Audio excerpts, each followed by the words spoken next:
5 extra nights in jail. That's what happened to one man after the new court computer system failed to show his case had been dropped. Attorneys also say in many cases they cannot even access the files of their clients. CBS 17's Russ Bowen continues our ongoing coverage of this $85 million purchase that is supposed to make our lives easier. Yes, supposed to, right? Well, one local defense attorney told me this is the tip of the iceberg unless these issues are fixed quickly.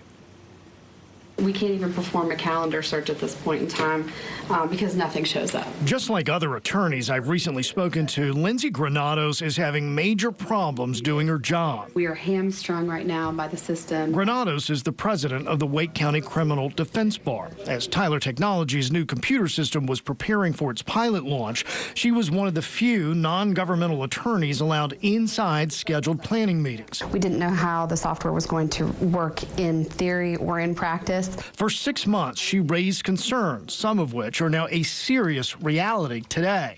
Granados blames the new e-court system for leaving a client in jail an extra 5 days. The DA dismissed the case on a Wednesday, but it was not uploaded into the system due to the system delays until the following Monday. So he spent 5 days, an extra 5 days that he should not have had to have been incarcerated based off of that particular failure to get those files uploaded into the system. So that's a huge inconvenience for him or his family, for you, and also the taxpayer, because the taxpayer's paying those extra days of jail time in jails that are overcrowded. Absolutely. It's even broader than that. Granados can't access her clients' files once they're uploaded into the system. Prosecutors, the clerk of court, and judges can see the file and any updates, but Granados can't. There are just a lot of bugs within the software, as I would describe it, that are basically making it impossible for us to do our job in a meaningful way like we have been accustomed to doing. So when you say impossible, that includes access to certain records, is that correct? Yes, specifically there's been a lot of issues with us being able to gain access to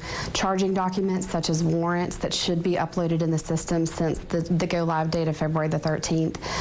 Additionally, we've also had difficulties gaining access to even old records. That added to problems with posted incorrect court costs, delayed cases, including DWI hearings, all while the rest of the state will eventually be part of the same $85 million software. This software was not ready to go live. This is after a year and plus delay. As much as I would love it to be the step forward into the future that it was promised to be, we're not there yet.